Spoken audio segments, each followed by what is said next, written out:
Hello students, welcome to the ALC classes. आप सभी का एएलसी क्लासेस पे स्वागत है। जैसे कि आप जानते हैं कि एएलसी क्लासेस का आपका बैच चल रहा है फॉर एएफएम 11th एंट्रेंस, जिसके अंदर मैं आपका केमिस्ट्री को और मैथमेटिक्स का पार्ट डील कर रहा हूँ। और केमिस्ट्री के अंदर हम लोग मेटल एंड नॉन मेटल आपका स्टडी कर रहे हैं। मेटल एंड नॉन मेटल के आपके 3 लेक्चर हो चुके हैं और आज हमारा 4th लेक्चर है, that is from the metal and non metal से आपका आज हमारा 4th लेक्चर है। अभी तक हमने पिछले चैप्टर्स के अंदर केमिकल रिएक्शन एंड इक्वेशन को पहले चैप्टर में काफी डिटेल में कवर किया। उसके बाद आपका एसिड बेस एंड सॉल्ट काफी उसके अंदर हमने डिटेल्स देखी, इवन उसके प्रॉब्लम सॉल्व की। और ये हमारा तीसरा चैप्टर है जो कि मेटल एंड नॉन मेटल।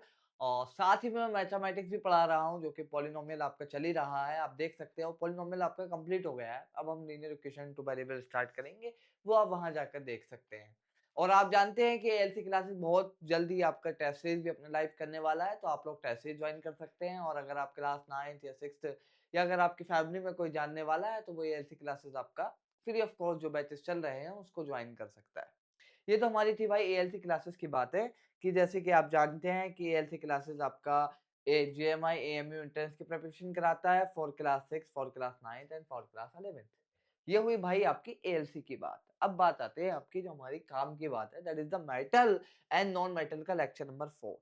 तो थोड़ी सी मैं बातें करूं तो हमने देखिए पहले क्या बात की थी कि मेटल एंड नॉन मेटल, देखिए रिएक्शंस जो थी हमने आपकी शुरुआत में भी पढ़ी थी in the chemical reaction and equation. But वहां पे पढ़ने का पर्सपेक्टिव अलग था। वहां पे पढ़ने का पर्सपेक्टिव था कि किस स्टेट में होगा, क्या बैलेंसिंग होगी। फिर हमने आपकी सेम रिएक्शन थी आपकी मेटल एंड नॉन मेटल्स के अंदर पढ़ी, वो sorry acid base and salt के अंदर पढ़ी। और अब मेटल एंड नॉन मेटल के अंदर पढ़ी। मतलब चीजें हम वही पढ़ रहे हैं जो हमने पहले शुरुआत के 2 चैप्टर्स में पढ़ी, बट उसका पर्सपेक्टिव आपका थोड़ा चेंज हो गया। तो हमने जो है देखिए भाई सबसे पहले जो लेक्चर के इसके अंदर मेटल नॉन मेटल के अंदर बात किया था, तो एलिमेंट्स का क्लासिफिकेशन किया था आपका। एलिमेंट्स का मैंने क्लासिफिकेशन किया था। ठीक है, मैं रिकैप कर रहा हूँ। इट्स रिकैप आपका, ये हमारा क्या है आपका रिकैप चल रहा है। ये आपका सडन रिकैप हमारे लेक्चर में आपका करते ही है। तो अगर मैं बात करूँ आपका, तो एलिमेंट्स की मैंने क्लासिफिकेशन की थी आपकी काय के अंदर, मेटल के अंदर। ठीक है, मेटल के अंदर आपकी काय काय पे क्लासिफिकेशन की थी मैंने आपकी कि आपके मेटल होते हैं। ठीक है, आपके मेटल होते हैं। फिर हमने बात की थी आपके नॉन मेटल के अंदर बात की थी कि नॉन मेटल होते हैं। और हमने बात की थी आपके मेटलॉइड्स होते हैं। मेटलॉइड्स होते हैं, मेटलॉइड्स होते हैं। फिर हमने आपका मेटल और नॉन मेटल को क्लासिफाई किया था on the basis of their physical properties. जैसे हमने इसकी मेटल नॉन मेटल की हमने फिर इसकी आपकी फिजिकल प्रॉपर्टीज देखी थी। फिजिकल प्रॉपर्टीज भाई क्या क्या थी, फिजिकल प्रॉपर्टीज देखी थी। फिजिकल प्रॉपर्टीज आपकी देखी थी। फिजिकल प्रॉपर्टीज के अंदर हमने क्या क्या डिस्कस किया था कि भाई मैलिएबल क्या चीज होती है, डक्टिलिटी क्या चीज है, थर्मल कंडक्टिविटी क्या चीज है। गैलियम और सीजियम आपका इवन मेटल होने के बावजूद उनका मेल्टिंग पॉइंट लो है। मरकरी इवन मेटल होने के बावजूद आपका लिक्विड एट रूम टेम्परेचर होता है। ये सारी चीजें हमने देखी थी कि भाई आपका बेस्ट सबसे ज्यादा आउटपुट के हिसाब से आपका मैलिएबल होने वाला मेटल कौन सा है, जो कि आपका सिल्वर एंड गोल्ड था। और सबसे ज्यादा डक्टाइल, मोस्ट डक्टाइल आपका इन टर्म्स ऑफ आउटपुट हमने बात की थी कि भाई अगर हम एक गोल्ड का 1 ग्राम लें तो 3 किलोमीटर तक का वायर बना सकते हैं। तो ये सारी चीजें हमने डिस्कस की थी। और उसके बाद हम लोगों ने आपकी नॉन मेटल्स की प्रॉपर्टी देखी थी। नॉन मेटल के अंदर हमने सॉलिड की बात की थी कि नॉन मेटल सॉलिड और गैसियस होते हैं। बट ब्रोमीन एक ऐसा नॉन मेटल था जो आपका लिक्विड एट रूम टेम्परेचर था। और हमने बात की थी कि नॉन मेटल आपका के अंदर जैसे कार्बन है, कार्बन के एलिट्रॉप से आपके डायमंड और आपके ग्रेफाइट। तो डायमंड जो है सबसे हार्डेस्ट सब्सटेंस आपका था। ये वाली बात हम लोगों ने की थी। फिजिकल प्रॉपर्टीज की बात की थी। फिर हमने बात की थी आपकी केमिकल प्रॉपर्टीज की, आपके मेटल और नॉन मेटल की, कि भाई आपके मेटेलिक ऑक्साइड का नेचर क्या होता है, नॉन मेटेलिक ऑक्साइड का नेचर क्या होता है। फिर हमने आपके मेटल के अंदर मेटेलिक रिएक्टिविटी सीरीज का डेवलपमेंट किया था। सबसे पहले हमने ऑक्सीजन की के साथ एक्टिविटी चेक की थी, फिर कोल्ड वाटर के साथ चेक की थी, फिर हॉट वाटर के साथ चेक की थी, फिर आपका मतलब स्टीम के साथ चेक की थी, फिर हमने एसिड के साथ एक्सचेंज कराई थी। और हमने ये सब चीजें आपका ऑब्जर्वेशन लिखा था फिर हमने आपका हाईली रिएक्टिव मेटल को एक सॉल्ट सॉल्यूशन के अंदर देखा था कि किस तरीके से रिएक्टिविटी आपकी चीजें बन रही थी। तो वो सब चीजें हमने अभी तक के आपके लास्ट 3 लेक्चर्स के अंदर हम लोगों ने कवर किए। लास्ट 3 लेक्चर्स के अंदर मैंने कवर किए। ये सब चीजें इसलिए बता रहा हूँ ताकि आप कनेक्ट कर सकें, क्योंकि आपका लेक्चर जो है मेटल एंड नॉन मेटल का काफी आई थिंक 4 से 5 दिन बाद आ रहा है आज, क्योंकि मेरी हेल्थ इश्यूज हो गए थे थोड़े से, तो आपका इसीलिए आपका 4-5 दिन बाद आपका आ रहा है। अब बात करेंगे आज जो हमारा टॉपिक है, दैट इज द आज का टॉपिक है हमारा, आज का टॉपिक है हमारा आपका, that is the ionic compound. इसके बारे में बात करें। अच्छा, आयोनिक कंपाउंड। भाई आयोनिक कंपाउंड क्या होते हैं और आपका मेटल नॉन मेटल का इंटरेक्शन किस तरीके से होता है। भाई मेटल आपका इलेक्ट्रॉन लॉस क्यों करता है और आपका नॉन मेटल इलेक्ट्रॉन गेन क्यों करता है। तो आज का टॉपिक है हमारा आयोनिक कंपाउंड। उससे पहले मैं आपको कुछ बेसिक्स बता देता हूँ। भाई अगर मैं बात करूं, आपका अगर कोई आइटम है, ठीक है, अगर आपका एटम क्या चीज है, फॉर एग्जाम्पल मेरी बॉडी है, मेरी बॉडी आपके ऐसे पार्टिकल्स से बनी है जो कि आपके एटम है, ठीक है। पहले आपका क्या कहा जाता था कि एटम्स आर इंडिविजिबल, बट आपके जो आप कुछ जो कि आपके डेल्टा एटॉमिक थ्योरी तक था, बट अब एटम्स को भी हम डिवाइड कर सकते हैं, आपका इलेक्ट्रॉन प्रोटॉन एंड न्यूट्रॉन, जो कि आपने क्लास 9th के अंदर पढ़ा था। ठीक है, मैं यहाँ पे आपको इस थ्योरीज की तरफ कम लेके जाऊंगा कि भाई रदरफोर्ड थ्योरी क्या है, ये आपकी प्लम पुडिंग मॉडल क्या है, मतलब जो कि आपका थॉमसन मॉडल ऑफ एटम, इधर नहीं लेके जा रहा।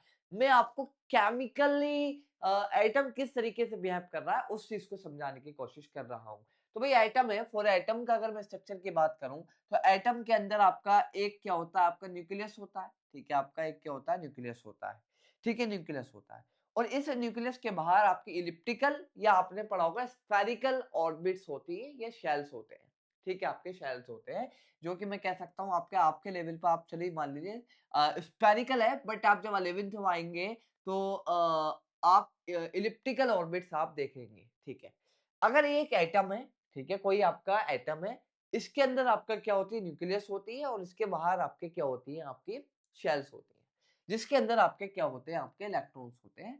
इस तरीके से आपकी शेल्स होती है, और अगर मैं बात करूं, इस तरीके से आपकी शेल्स होती है, ठीक है, इस तरीके से आपकी शेल्स होती है, ठीक।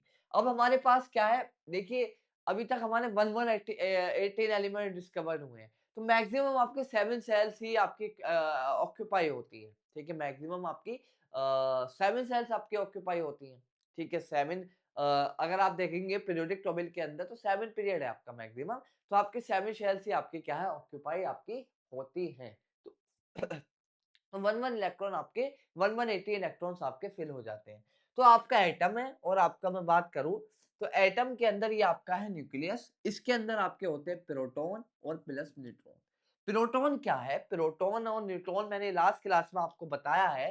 प्रोटॉन न्यूट्रॉन इलेक्ट्रॉन अभी मैं पहले बता देता हूँ कि न्यूक्लियस के अंदर प्रोटॉन होते हैं और ये आपके न्यूट्रॉन, प्रोटॉन प्लस न्यूट्रॉन होते हैं, और ये आपका क्या है, आपका ये आपका हमारा है न्यूक्लियस, इसको मैं कह देता हूँ आपका, ये हमारे पास क्या है आपका, इसको मैंने कह दिया आपका न्यूक्लियस, ठीक है, ठीक है, आपका न्यूक्लियस।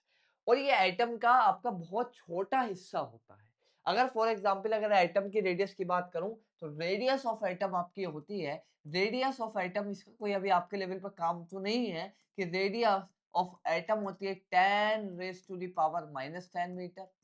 और आपकी, और अगर मैं बात करूं रेडियस ऑफ न्यूक्लियस की बात करूं, तो रेडियस ऑफ न्यूक्लियस होती है, रेडियस ऑफ न्यूक्लियस होती है that is to 10 raise to the power -15 metre. हिसाब लगा सकते हैं, अगर 1 किलोमीटर का न्यूक्लियस है, ठीक है, अगर 1 किलोमीटर का न्यूक्लियस है, तो एटम का जो साइज होगा वो आपका कितना होगा, 10 raise to the power 5 kilometre, मतलब आपका 1000, 10,000, क्योंकि आपका क्या है, आपका अगर मैं बात करूं रेडियस ऑफ न्यूक्लियस का रेशियो निकालूं, तो that is equal to radius of nucleus और आपका रेडियस ऑफ एटम का अगर मैं रेशियो निकालूंगा, तो आपका ये आएगा 10 रेज टू दी पावर 5, ठीक है।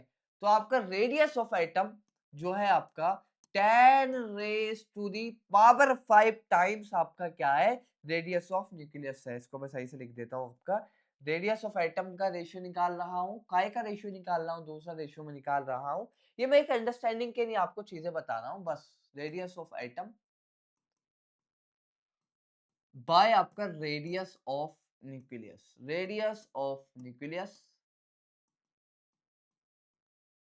इसकी अगर रेडियस ऑफ एटम मैंने बताई आपकी 1 एंगस्ट्रॉम में मतलब 10 की पावर -10 मीटर, और आपका रेडियस ऑफ न्यूक्लियस आपका है 10 रेज़ टू द पावर -15, तो आपका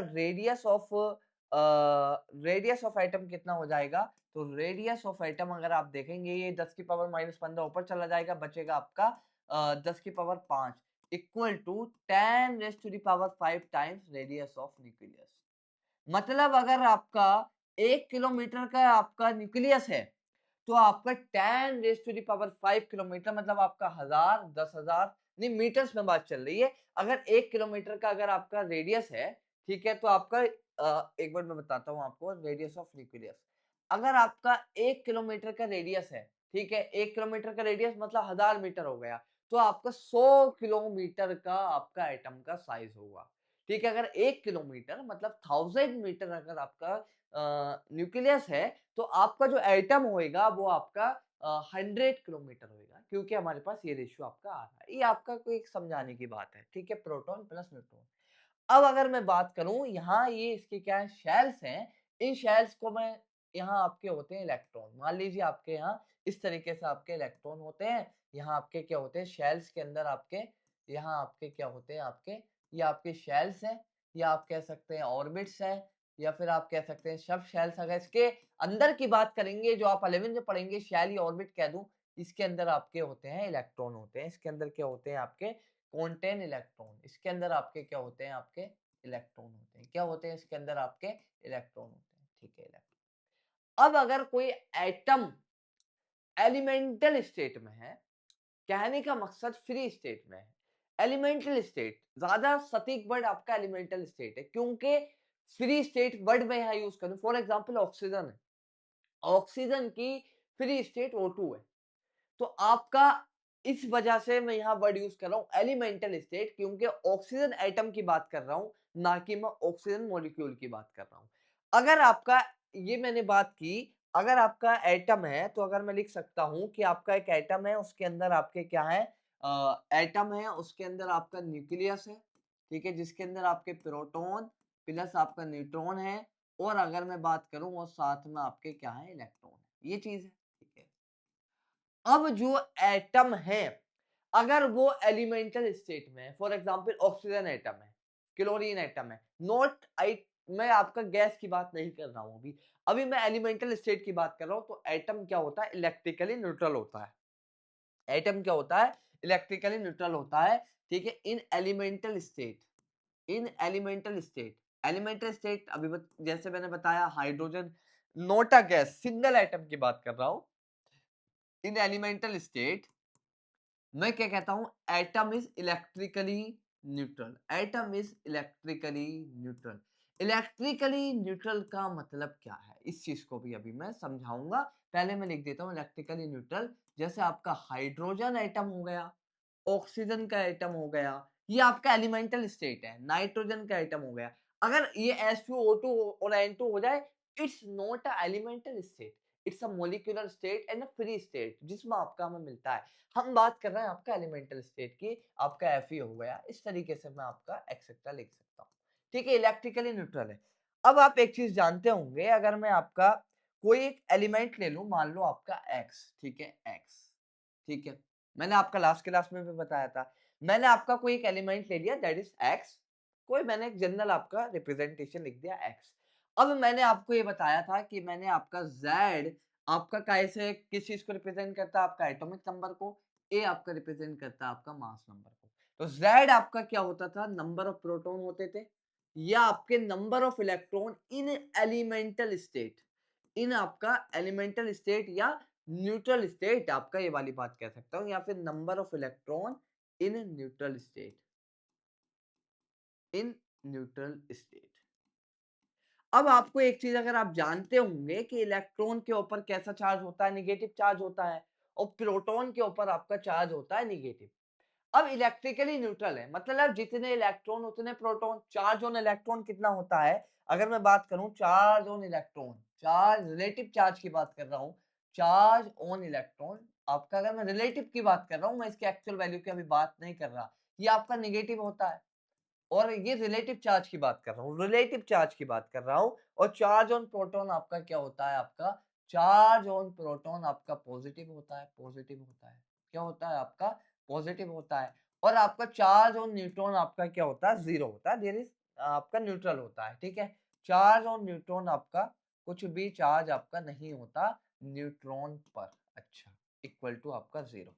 अगर आपका एलिमेंटल स्टेट है तो मतलब एलिमेंटल स्टेट में इलेक्ट्रिकली न्यूट्रल है, इसका मतलब ये हुआ जितने इलेक्ट्रॉन उतने प्रोटॉन।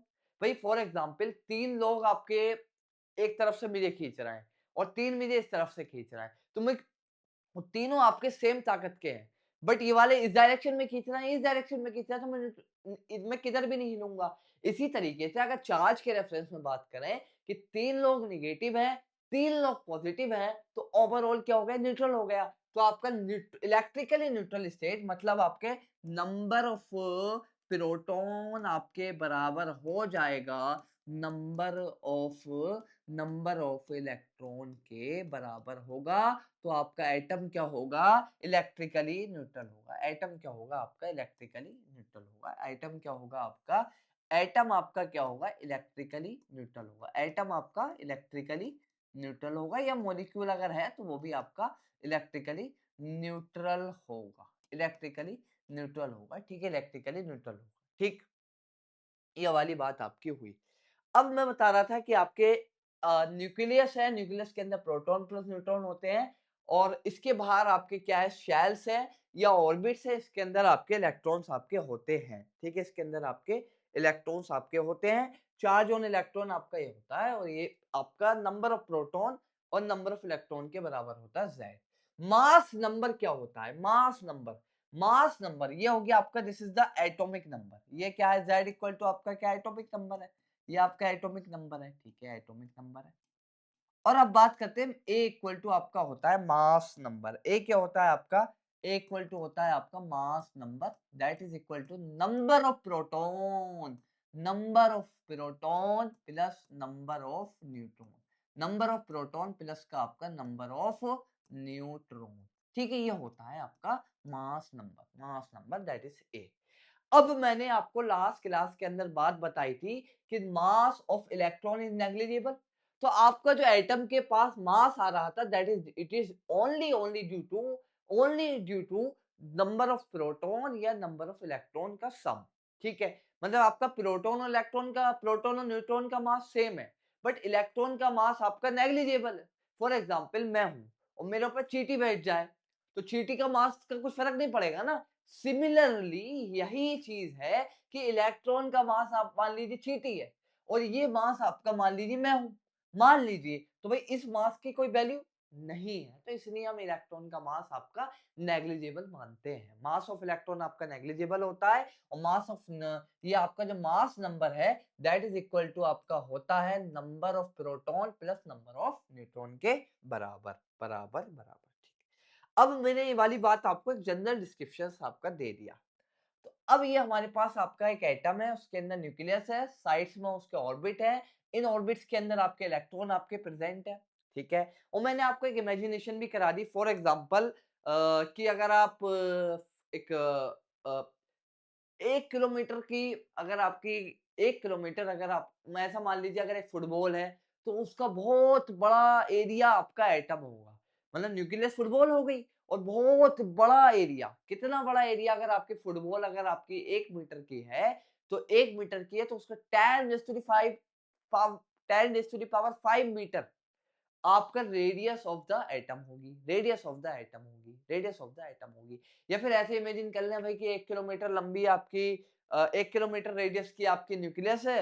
1 किलोमीटर इमेजिन नहीं कर पाएंगे 1 किलोमीटर कितना होगा, इसीलिए फुटबॉल इमेजिन कर लें। और आपका 10 टू द पावर 5 मतलब 100 किलोमीटर दूर चले जाएं इस सेंटर से, और 100 किलोमीटर इधर चले आए, मतलब डायमीटर तो 200 किलोमीटर हो गया। इस तरीके की आपकी कुछ इमेजिनेशन अगर मैं बताऊं, अगर ये मानो आपका फुटबॉल है 1 मीटर की, ठीक है, 1 मीटर की, और मैं इधर जाते जाते जाते जाते जाते जाते मतलब एक इमेजिनेशन के लिए आपकी बात कर रहा हूं कि आपकी nucleus as compare to atom इतनी छोटी है, और आपका एटम इतना छोटा है कि हम उसे आंखों से भी नहीं देख सकते, और न्यूक्लियस उसके अंदर इतनी छोटी है कि मतलब इमेजिनेशन के लिए मैं बता रहा हूँ आपको, कंपैरिजन के लिए, कि आपका अगर एक फुटबॉल रख दूँ तो आपका 10 की पावर 5 मीटर मतलब 100 किलोमीटर इधर चला जाऊँ, ठीक है? 100 किलोमीटर में इधर चला जाऊँ, मतलब रेडियस की बात हो रही है और आपका अगर मैं बात करूँ तो 100 किलोमीटर में इधर चला जाऊँ। मतलब इतने छोटे के अंदर इतनी छोटी चीज़, आप इमेजिन कर सकते हैं? तो मतलब आपका कितनी छोटे के अंदर कितनी छोटी चीज़ है, दैट इज़ द न्यूक्लियस। अब जो एटम का मास होता है वो आपका न्यूक्लियस के अंदर होल्ड होता है, इलेक्ट्रॉन में आपका कुछ मास नहीं होता।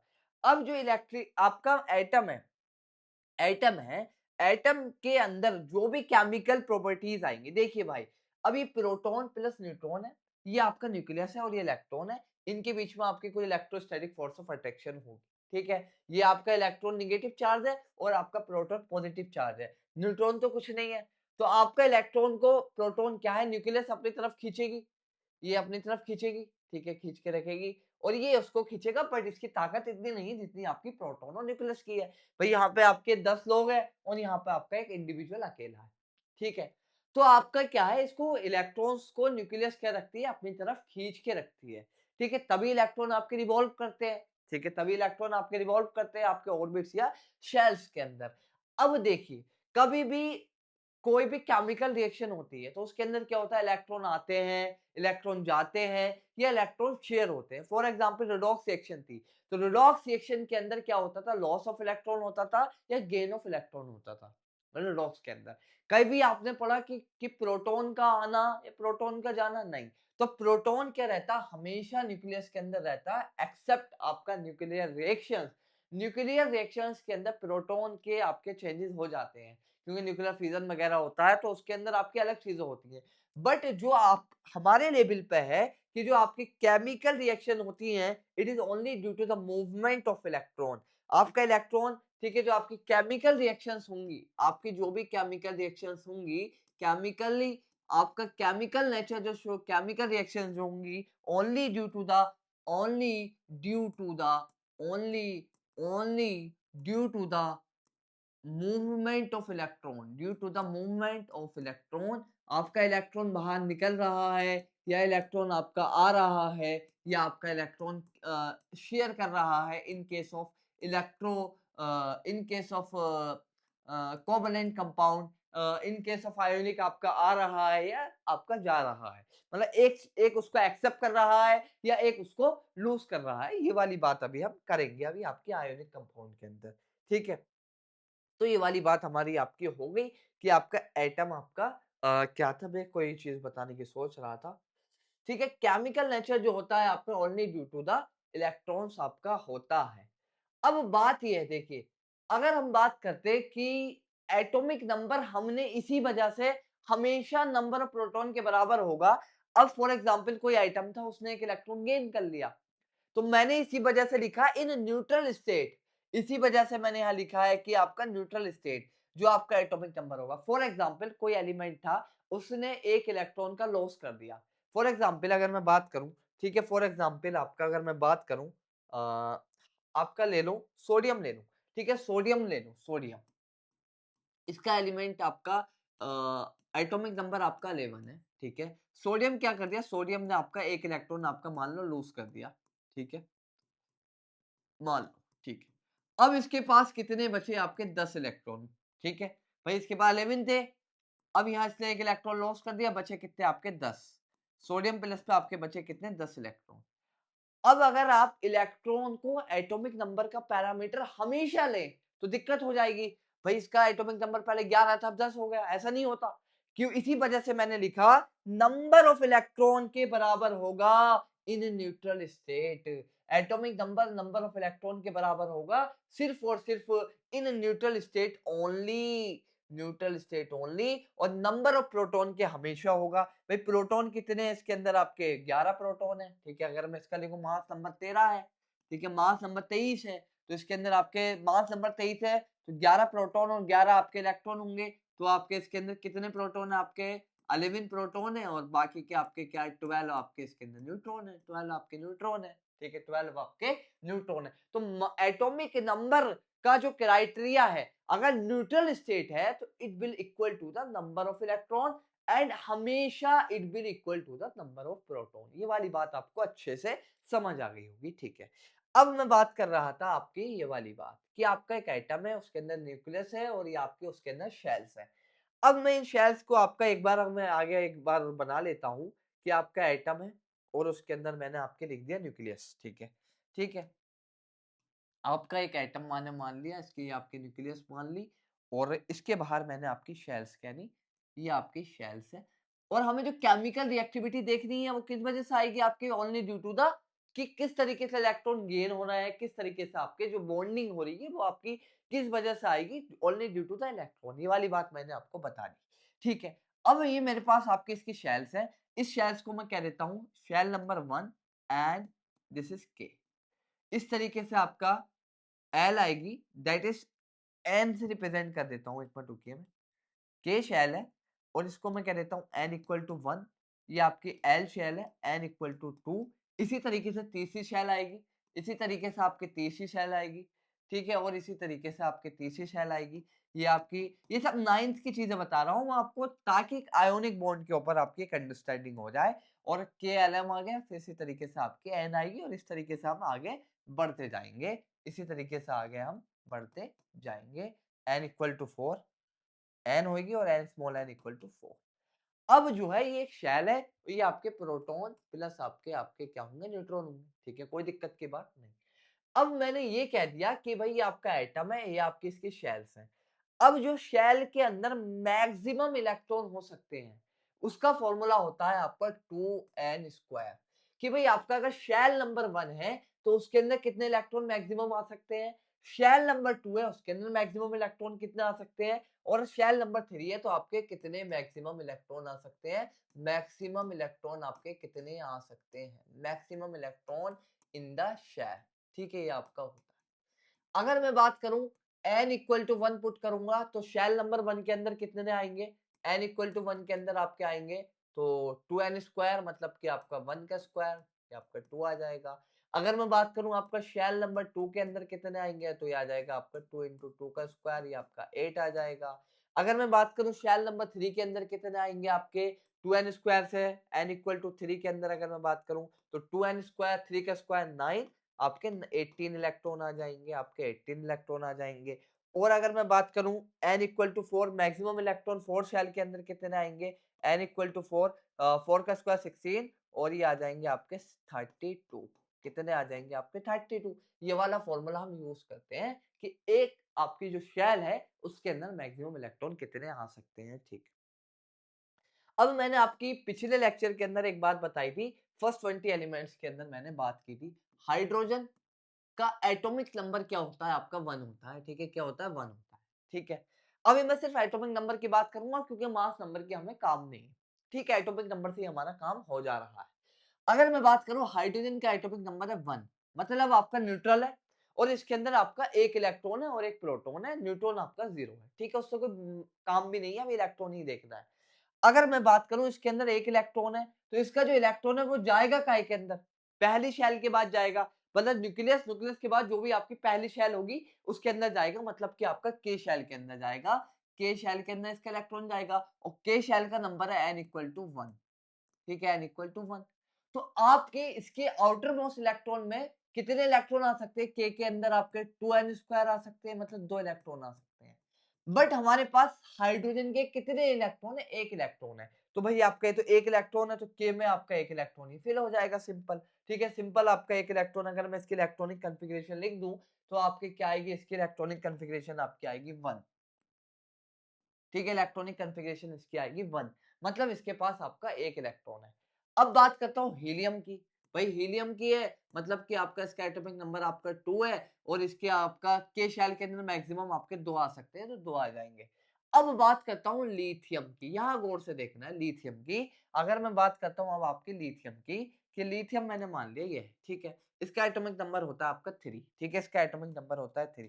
क्या मैं 3 इलेक्ट्रॉन पहली शेल के अंदर भर सकता हूँ, नहीं भर सकता, क्योंकि पहली शेल के अंदर तो मैक्सिमम 2 इलेक्ट्रॉन आएंगे, ठीक है, मैक्सिमम 2 इलेक्ट्रॉन आएंगे, तो इसकी इलेक्ट्रॉनिक कॉन्फ़िगरेशन क्या हो जाएगी कि भाई 2n स्क्वायर देखो देखो पहले आपका 2n² है, मतलब कि आपके 1 के अंदर आ जाएगा, और 1 के अंदर कितने इलेक्ट्रॉन आ सकते हैं? 2 इलेक्ट्रॉन आ सकते हैं, तो मतलब 2 इलेक्ट्रॉन आपके n = 1 में चले गए, ठीक है, n = 1 में चले गए 2 इलेक्ट्रॉन।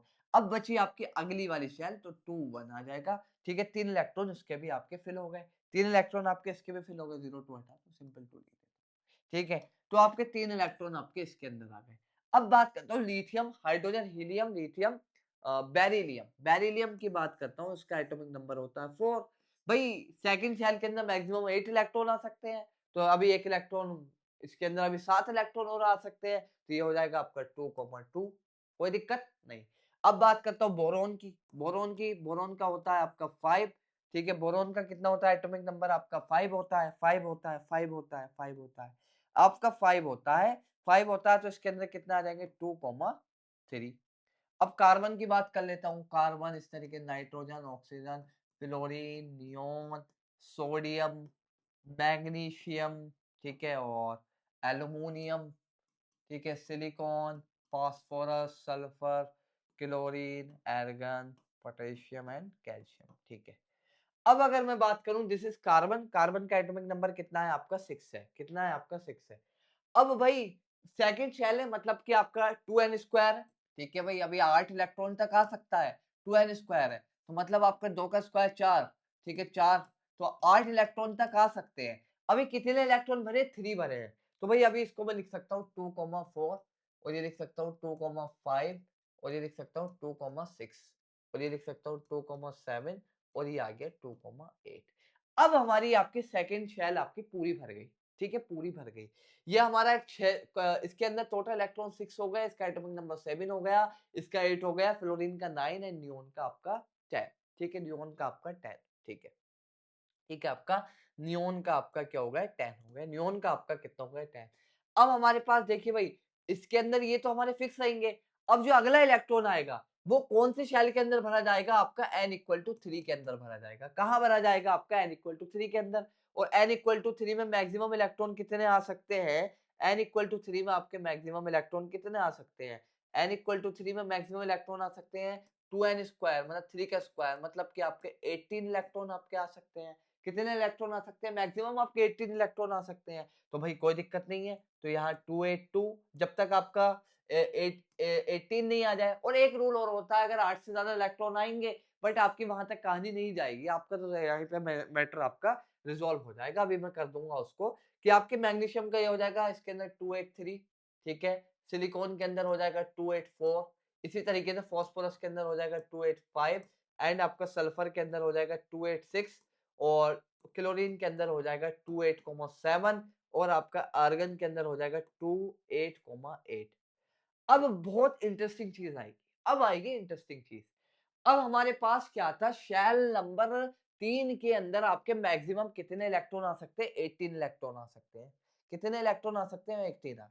आप क्या कहेंगे? आप कहेंगे इस तरीके का होता, आपके हिसाब से बता रहा हूं, आपके हिसाब से बता रहा हूं, बट ऐसा नहीं होगा भाई। पैन अल्टीमेट सेल है, मतलब जो शेल, मतलब ये वाला शेल देखिए, आपके एटम है, मतलब आपका एटम का मान लीजिए आखिरी शेल ये वाला भर रहा है, ठीक है, ये वाला शेल अगर n = 2 आखिरी शेल है, तो उससे पहला वाला शेल क्या कहलाता है? पैन अल्टीमेट सेल कहलाता है। तो पैन अल्टीमेट शेल के अंदर, मतलब आपका ये वाला आपका क्या है? इसका बैलेंस सेल है, ये आपका बैलेंस सेल के अंदर इलेक्ट्रॉन गया होगा, ये वाला आपका बैलेंस सेल के अंदर गया होगा, बैलेंस सेल मतलब 3 है, और इससे पहला वाला शेल क्या है? आपका पैन अल्टीमेट सेल है, पैन अल्टीमेट सेल है। तो पैन अल्टीमेट सेल के अंदर कभी भी 8 से ज्यादा इलेक्ट्रॉन नहीं हो सकते, कभी भी आपके 8 से ज्यादा इलेक्ट्रॉन नहीं हो सकते।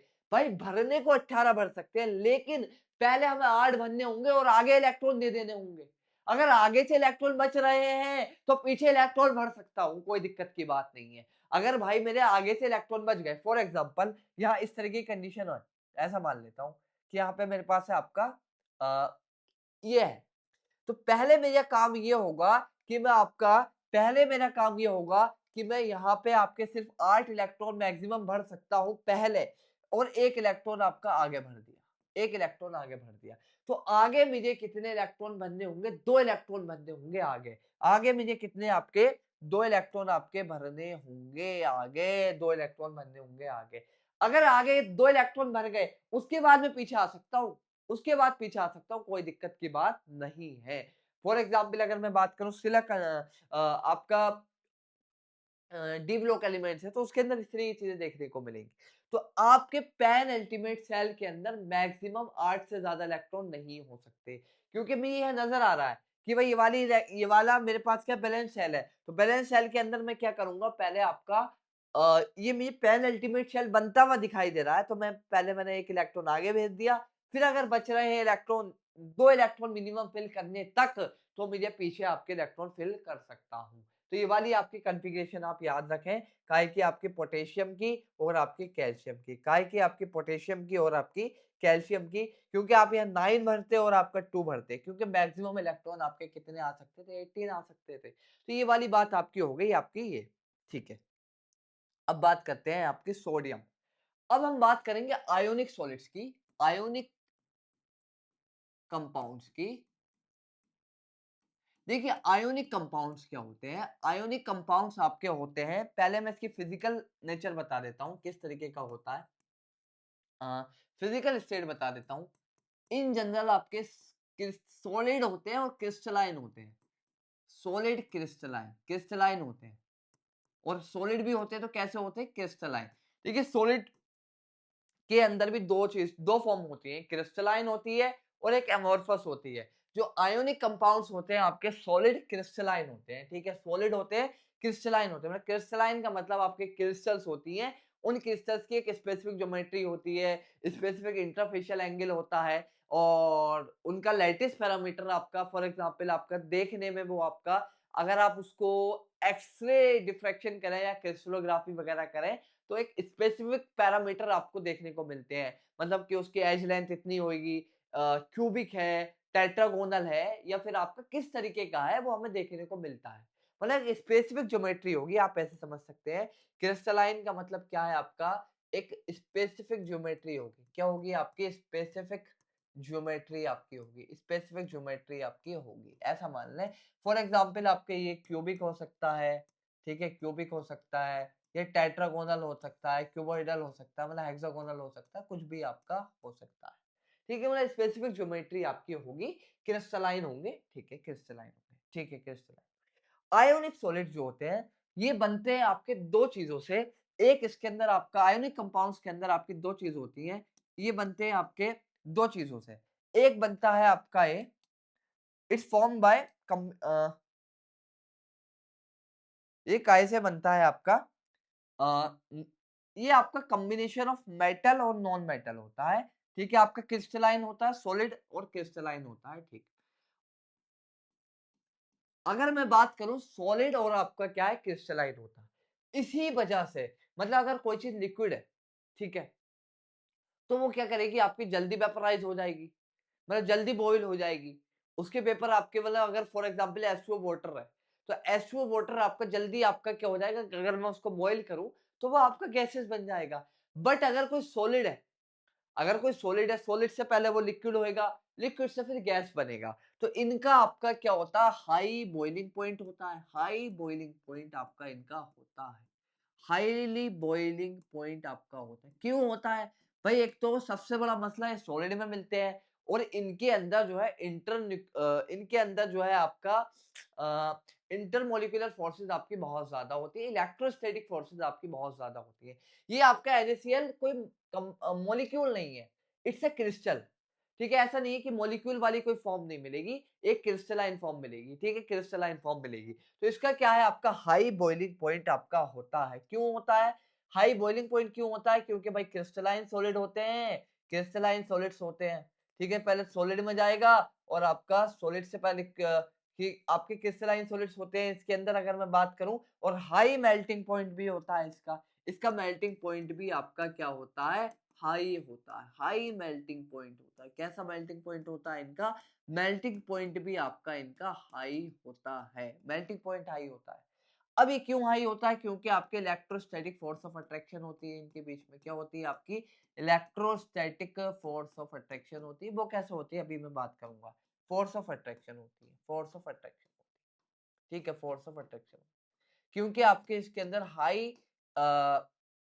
हाई इलेक्ट्रोस्टैटिक बिकॉज क्योंकि इसके अंदर आपके high electrostatic force of attraction होती है, मेल्टिंग पॉइंट इसलिए हाई होता है। अब ये बॉइलिंग पॉइंट और मेल्टिंग पॉइंट क्या है, इसकी चीज बारे में बता दूं। बॉइलिंग पॉइंट अगर किसी लिक्विड को गैस में बनाना है और वो किसी पार्टिकुलर टेम्परेचर पर जाके बन रहा है, वो टेम्परेचर आपका क्या कहलाता है, बॉइलिंग पॉइंट कहलाता है। फॉर एग्जाम्पल पानी है, लिक्विड फॉर्म है, अगर मैं इसको बॉइल करूं तो 100 डिग्री सेल्सियस पे वाटर आपका क्या हो जाता है, गैसियस हो जाता है। अगर मैं बात करूं फॉर एग्जाम्पल, मैंने आपको ये वाली बात बताई भी थी कि H2O अगर आपका लिक्विड है और ये आपका H2O अगर आपका गैस बन रहा है 800 डिग्री सेल्सियस, तो ये टेम्परेचर आपका क्या है, बॉइलिंग पॉइंट है। यही टेम्परेचर आपका क्या है, बॉइलिंग पॉइंट। मेल्टिंग पॉइंट की मैंने बात बताई थी कि कैल्शियम कार्बोनेट है, अगर मैं इसको मेल्ट कर रहा हूँ मतलब सॉलिड से लिक्विड बना रहा हूँ, या फिर आपका NaCl है, मतलब फॉर एग्जांपल अगर मैं NaCl का सॉलिड होता है, अगर NaCl सॉलिड है और अगर मैं इसको हीट कर रहा हूँ एक पार्टिकुलर टेम्परेचर पे, जो कि अभी हम आगे देखेंगे, और ये NaCl लिक्विड बन रहा है, NaCl लिक्विड बन रहा है, ये टेम्परेचर आपका क्या कहलाएगा, T इक्वल टू आपका मेल्टिंग पॉइंट कहलाएगा। जिस टेम्परेचर पे आपका सॉलिड से आपका क्या हो जाए, लिक्विड आपका हो जाए, और जिस टेम्परेचर पे लिक्विड से गैस हो जाए, वो टेम्परेचर आपका क्या कहलाता है, बॉइलिंग पॉइंट आपका कहलाता है। अब मैंने आपकी जो इलेक्ट्रॉनिक कॉन्फ़िगरेशन लिखी कि भाई आपका 2n स्क्वायर से हम इलेक्ट्रॉन फिल करेंगे कि मैक्सिमम इलेक्ट्रॉन कितने आ सकते हैं आपके एक शेल के अंदर, 2n square. For example shell number 1 है तो n इक्वल टू 1 हो जाएगा, और 2n स्क्वायर मतलब n का स्क्वायर 1, तो आपके मैक्सिमम 2 इलेक्ट्रॉन आ सकते हैं, जैसे मैंने हाइड्रोजन और हीलियम की बात किया। फिर इस तरीके से मैं इलेक्ट्रॉन फिल किए, और मैंने आपको ये वाली बात बता दी कि पेन अल्टीमेट सेल में 8 से ज्यादा इलेक्ट्रॉन नहीं आ सकते, 8 से ज्यादा आपके इलेक्ट्रॉन नहीं आ सकते। और अगर कोई आउटर मोस्ट सेल भी है, मतलब आपके जो बैलेंस सेल है, बैलेंस सेल के अंदर आपके 8 से ज्यादा इलेक्ट्रॉन नहीं आ सकते। अगर 9 इलेक्ट्रॉन हो जाते हैं बैलेंस सेल के अंदर, तो बैलेंस सेल के अंदर आपके 9 इलेक्ट्रॉन नहीं आ सकते, 9 इलेक्ट्रॉन आपके नहीं आ सकते। मैक्सिमम इलेक्ट्रॉन आपके कितने आ सकते हैं बैलेंस सेल के अंदर, आपके 8 आ सकते हैं। अब मैंने बात की आपके कुछ इनर्ट गैसेस, जैसे मैंने इसके अंदर लिखी है, ऐसे आपके एक इनर्ट गैस है, अगर आपके हीलियम की बात कर लूं, और आपके नियोन, और आपके एर्गन, ठीक है, और आपकी ये वाली बात हमारी यहाँ तक अप टू 20 एलिमेंट्स आपकी जो है आपकी यही आ रही है, ठीक है। और आपकी हीना, नीना और करीना, और ये भी आपके इनर्ट गैसेस हैं। बट हम कहाँ तक की बात कर रहे हैं, हम बात कर रहे हैं up to element number 20। Helium का एटॉमिक नंबर होता है आपका 2, ठीक है, इसका एटॉमिक नंबर होता है 2, तो इसकी कॉन्फ़िगरेशन क्या हो जाएगी आपकी, इसकी आपकी हो जाएगी इलेक्ट्रॉनिक कॉन्फ़िगरेशन 2। और अगर मैं बात करूं नियोन की, नियोन का एटॉमिक नंबर होता है आपका 10, ठीक है, 10 होता है, ठीक है, 2,8। तो अगर इसका मैं लिखूं तो आपका किस तरीके से आ जाएगा, 2, आपका 8, ठीक है, यही आएगा। और एर्गन की होती है आपकी 18। अब ये आपकी क्या है, नॉर्मल गैसेस है, मतलब आपकी अनरिएक्टिव है। ये क्या है, आपकी सारी आपके क्या है, ये आपकी सारी क्या है, आपकी नॉर्मल गैसेस है, ठीक है, आपकी क्या है, नॉर्मल गैसेस है, मतलब आपकी ये क्या है, अनरिएक्टिव है। अभी अनरिएक्टिव क्यों है, अनरिएक्टिव आपकी है, ये क्या है, आपकी अनरिएक्टिव है, ठीक है, अनरिएक्टिव है, और ये स्टेबल है। क्यों स्टेबल है, इनकी इलेक्ट्रॉनिक कॉन्फ़िगरेशन इस तरीके की है कि आपका इलेक्ट्रॉन नहीं लूज करेंगी और ना ही आपका कोई इलेक्ट्रॉन ये गेन करेंगी। अनरिएक्टिव है, ये क्या है, आपके अनरिएक्टिव है, यानी आपकी क्या है, इनर्ट गैसेस है। कैसी गैसेस है आपकी, इनर्ट गैसेस है। कैसी गैसेस है आपकी, ये आपकी इनर्ट गैसेस है, ये आपकी रिएक्ट नहीं करेंगी। अगर आपके आउटर मोस्ट सेल के अंदर मतलब बैलेंस सेल के अंदर 2 इलेक्ट्रॉन है, या आपके 8 इलेक्ट्रॉन है, तो आपकी वो गैस क्या है, वो कंपाउंड आपका क्या है, आपका इनर्ट होगा, वो आपका इलेक्ट्रिकली स्टेबल हो जाएगा। तो हर एक कंपाउंड क्या चाहता है कि वो आपका इलेक्ट्रिकली न्यूट्रल हो, बट आपकी मतलब आपका डुप्लेट हो या आपका ऑक्टेट हो। और डुप्लेट कब होगा, तब होगा जब सिर्फ उसके पास क्या होगी, आपकी के शेल। फॉर एग्जाम्पल अगर मैं बात करूं आपके यहाँ पर यहाँ पर आपके इसके पास आपके के शेल है और एल शेल है। अगर ये आफ्टर इलेक्ट्रॉन लॉस करने के बाद, फॉर एग्जांपल अगर मैं लिथियम की बात करूं, लिथियम होता है आपका 3, ठीक है, इसकी इलेक्ट्रॉनिक कॉन्फ़िगरेशन आपकी 2,1। तो लिथियम आपका क्या बना सकता है, आपका लिथियम प्लस बना सकता है आफ्टर एक इलेक्ट्रॉन लॉस करने के बाद, ठीक है, आपका एक इलेक्ट्रॉन लॉस कर देगा, ठीक है, प्लस। अब देखिए लिथियम प्लस है, मतलब इसके पास अब कितने इलेक्ट्रॉन बचे, 2। पहले कितने इलेक्ट्रॉन थे इसके पास, आपके 3। अब इसने क्या बना लिया, आपको डुप्लेट बना लिया। बट इसके पास जो भाई पहले इलेक्ट्रॉन कहाँ था, आपका के शेल के अंदर था, और आपका कहाँ था, आपका एल शेल के अंदर था। अब हमारे पास जो डुप्लेट बननी चाहिए वो आपकी के शेल के अंदर ही होनी चाहिए। आपकी डुप्लेट कहाँ बननी चाहिए, आपकी के शेल के अंदर ही आपकी होनी चाहिए। तो डुप्लेट अब फॉर एग्जांपल अगर मैं इसकी बात करूँ, काय की बात करता हूँ, इसकी बात कर लेता हूँ। अब आपका है एल्यूमीनियम, एल्यूमीनियम 28,2 शो कर सकता है, बट उसके पास जो इलेक्ट्रॉन है वो आपका एम शेल में होएगा और हम डुप्लेट एम शेल के अंदर नहीं देखेंगे। डुप्लेट हम कहाँ देखेंगे, सिर्फ और सिर्फ के शेल के अंदर, मतलब आफ्टर इलेक्ट्रॉन लॉस या आफ्टर आफ्टर इलेक्ट्रॉन गेन। जैसे हाइड्रोजन है, अगर हाइड्रोजन एक इलेक्ट्रॉन गेन कर ले मतलब 2 इलेक्ट्रॉन हो जाएंगे, और डुप्लेट जो बनेगा वो के शेल के अंदर बनेगा। तो डुप्लेट हम कहाँ देखेंगे, के शेल के अंदर देखेंगे सिर्फ और सिर्फ। और ऑक्टेट बाकी सारे के अंदर देखेंगे, अगर एल है, एम है, एन है, आफ्टर इलेक्ट्रॉन गेन या आपका आफ्टर इलेक्ट्रॉन लॉस अगर ऐसा हो रहा है तो। ठीक है, अगर आपका आफ्टर इलेक्ट्रॉन गेन या आपका आफ्टर इलेक्ट्रॉन लॉस हो रहा है तो। अब बात करते हैं सोडियम की, सोडियम की बात करता हूँ। तो सोडियम की एटॉमिक नंबर होता है आपका, कितना होता है आपका 11। ठीक है, 11। अगर मैं इसकी इलेक्ट्रॉनिक कॉन्फ़िगरेशन लिख दूं भाई, के के अंदर 1 आएगा, एल यानी के के अंदर 2 आएगा, ठीक है, और के के अंदर 2 आएगा, एल के अंदर 8 आएगा और एम के अंदर आपके 2 आएंगे। ठीक है, के एल एम। ठीक है, के एल एम। इसी तरीके से मैं यहाँ लिख देता हूँ आपका के एल एम, इस तरीके से हमने भरा है। ठीक है, के एल एम, ठीक है, के एल एम की फॉर्म में पीछे भरा है।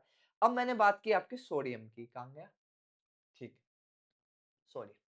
अब अगर आप बात देखें सोडियम की इलेक्ट्रॉनिक कॉन्फ़िगरेशन देखें, आप कहेंगे इसमें जो डुप्लेट है, वही वाली चीज जो समझाना चाह रहा था। अगर ये यहाँ ऐसा होता, यहाँ पे अगर 2 बने आफ्टर इलेक्ट्रॉन लॉस, अगर इस तरह की कंडीशन होती, अगर ये सोडियम की कॉन्फ़िगरेशन मान लो इस तरीके की होती कि भाई 2,1 जो आपके लिथियम की है, तो ये आपको डुप्लेट बना देता और एक इलेक्ट्रॉन लॉस कर देता, कोई दिक्कत वाली बात नहीं थी। तो आपका 28,1, ठीक है, इसका 28,1 ही तो आएगा। हाँ, यहाँ पे आपका कितना आएगा, 28,1। कहाँ गया सोडियम, कहाँ गया, पूरे रफ हो गए क्या? अच्छा, सोडियम की बात करूंगा, सोडियम आपका होता है 28,1।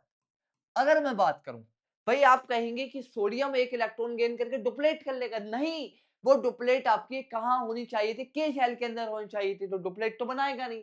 मतलब अगर इसको स्टेबल बनना है, मतलब आपका स्टेबल मतलब इलेक्ट्रॉनिक कॉन्फ़िगरेशन इस तरह के normal gas electronic configuration attain करनी है, अगर इसको normal gas electronic configuration attain करनी है, तो आपका क्या करेगा, सोडियम आपका सोडियम प्लस बना लेगा और एक इलेक्ट्रॉन आपका लॉस कर देगा, एक इलेक्ट्रॉन आपका लॉस कर देगा। मतलब अगर इसने एक इलेक्ट्रॉन लॉस किया तो यहाँ थे इसके पास 281 और अभी यहाँ कितने बचे आपके 2,8, और इसने काय की इलेक्ट्रॉनिक कॉन्फ़िगरेशन अटेन कर ली, आपकी नियोन जैसी इलेक्ट्रॉनिक कॉन्फ़िगरेशन अटेन कर ली।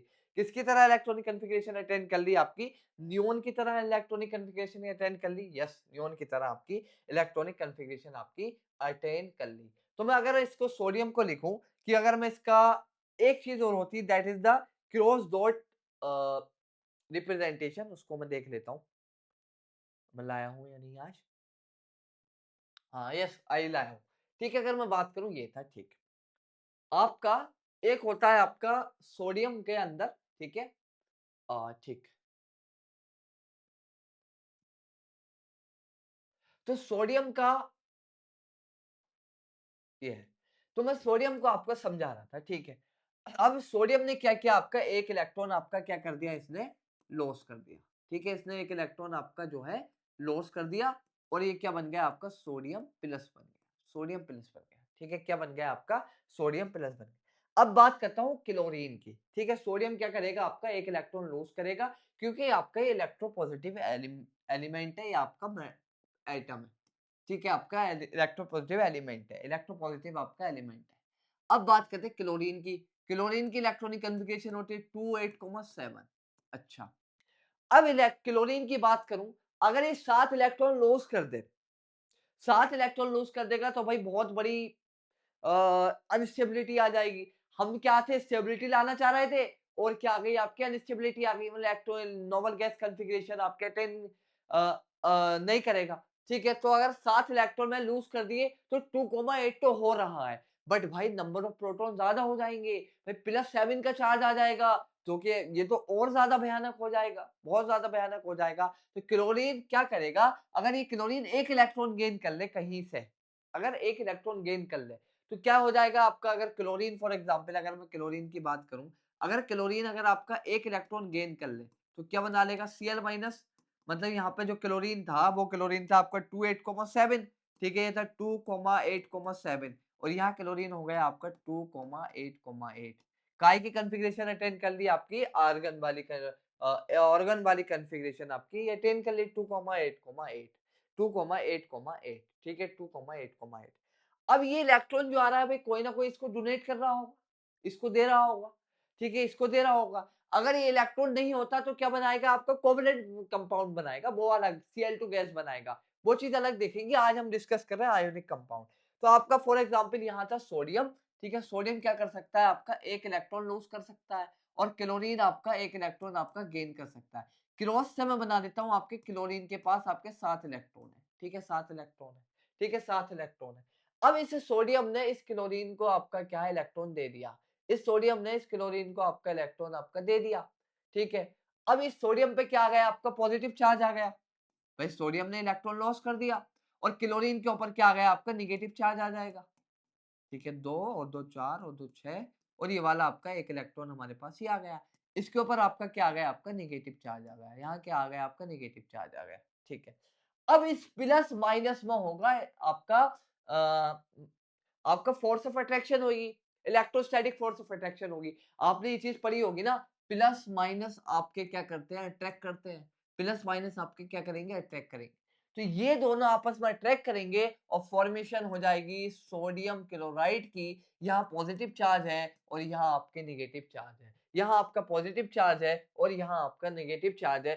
सोडियम आपका मेटल है, क्लोरीन आपका नॉन मेटल है, तो आपका मेटल है, सोडियम आपका मेटल है, तो मेटल क्या है आपका, मेटल आपका सोडियम इज अ मेटल, और आपका chlorine is a non metal. Chlorine आपका क्या है, नॉन मेटल है, क्लोरीन आपका क्या है, नॉन मेटल है। तो नॉन मेटल क्या कर रहा है, इलेक्ट्रॉन गेन कर रहा है, मेटल आपका क्या कर रहा है, इलेक्ट्रॉन लॉस कर रहा है, मेटल आपका क्या है, इलेक्ट्रॉन लॉस कर रहा है, ठीक है।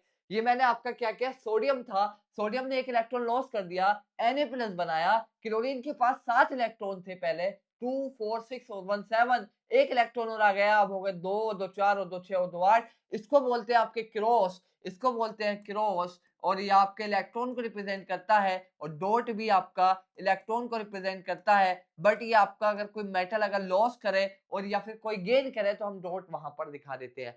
यहाँ सोडियम पे पॉजिटिव चार्ज आ गया, क्लोरीन पे नेगेटिव चार्ज आया, इनके बीच में हुआ इलेक्ट्रोस्टैटिक फोर्स ऑफ अट्रैक्शन, और सोडियम Na+ और Cl- के बीच में, Na+ और Cl- के बीच में होगा इलेक्ट्रोस्टैटिक फोर्स ऑफ अट्रैक्शन। क्या होगा आपका, इलेक्ट्रोस्टैटिक फोर्स ऑफ अट्रैक्शन, और क्या बनेगा आपका, बनेगा आपका बनेगा आपका क्या बनेगा आपका, इलेक्ट्रोस्टैटिक फोर्स ऑफ अट्रैक्शन होगा, इलेक्ट्रोस्टैटिक फोर्स ऑफ अट्रैक्शन होगा, और बनेगा NaCl का क्रिस्टल, NaCl का क्रिस्टल आपका बन जाएगा, NaCl आपका क्रिस्टल आपका बन जाएगा, NaCl आपका क्रिस्टल बन जाएगा, ठीक है, NaCl की क्रिस्टल आपकी बन जाएगी, ठीक। अब बात करते हैं आपकी NaCl की क्रिस्टल के बारे में, ठीक है, एनसीईआरटी लाया था, मैं देखता हूँ, ठीक है, NaCl का क्रिस्टल आपका बन जाएगा। अब ये मेरे पास एनसीईआरटी है, मैंने आपकी बता दी भाई, के शेल है, मतलब आपका जो फॉर्मूला यूज किया मैंने यूज किया 2n²। हाइड्रो हीलियम की बात कर रहा है, पहले नोबल गैस की बात कर रहा है। भाई अगर नोबल गैस इज हीलियम तो आपका इसके पास कितने इलेक्ट्रॉन है, मैक्सिमम 2, तो आपके इसके मैक्सिमम इलेक्ट्रॉन कहाँ जाएंगे, आपके फर्स्ट शेल के अंदर चले जाएंगे सारे इलेक्ट्रॉन आपके इसके 2।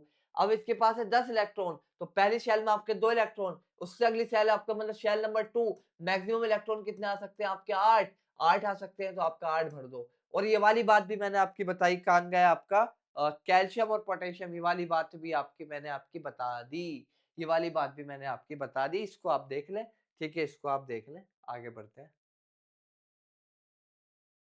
अच्छा, मैं एनसीईआरटी नीचे लगा रखी है। अब बात क्या है आपका कि and it required one more electron to complete octet. अब सोडियम क्या था, सोडियम आपका था 2,8,1। अब इसको अगर आपका ऑक्टेट कंप्लीट करना है तो ये एक इलेक्ट्रॉन लॉस कर देगा। भाई अगर इसको ऑक्टेट कंप्लीट करना है 2,8,2 तो नहीं चलेगा ना, यहाँ के शेल में चल सकता है वो। अगर के शेल के पास है तो डुप्लेट पूरा कर दो, कोई दिक्कत नहीं है, जैसे लिथियम है, एक लॉस कर देगा, हाइड्रोजन एक गेन कर लेगा, तो k शेल के अंदर 2 इलेक्ट्रॉन चलेंगे। उससे हटके आउटर मोस्ट कोई भी शेल है तो भाई अगर उसे हमें नॉर्मल गैस कॉन्फ़िगरेशन देनी है तो हमें 8 ही इलेक्ट्रॉन आपके क्या है दिखाने पड़ेंगे, 8 ही इलेक्ट्रॉन करने पड़ेंगे। तो सोडियम ने क्या किया आपका Na+ बना लिया और आपका एक इलेक्ट्रॉन आपका लॉस कर दिया। ठीक है, सोडियम ने आपका ये वाली कंडीशन आपकी कर दी। और क्लोरीन क्या है? क्लोरीन था आपका 2 8,7 था।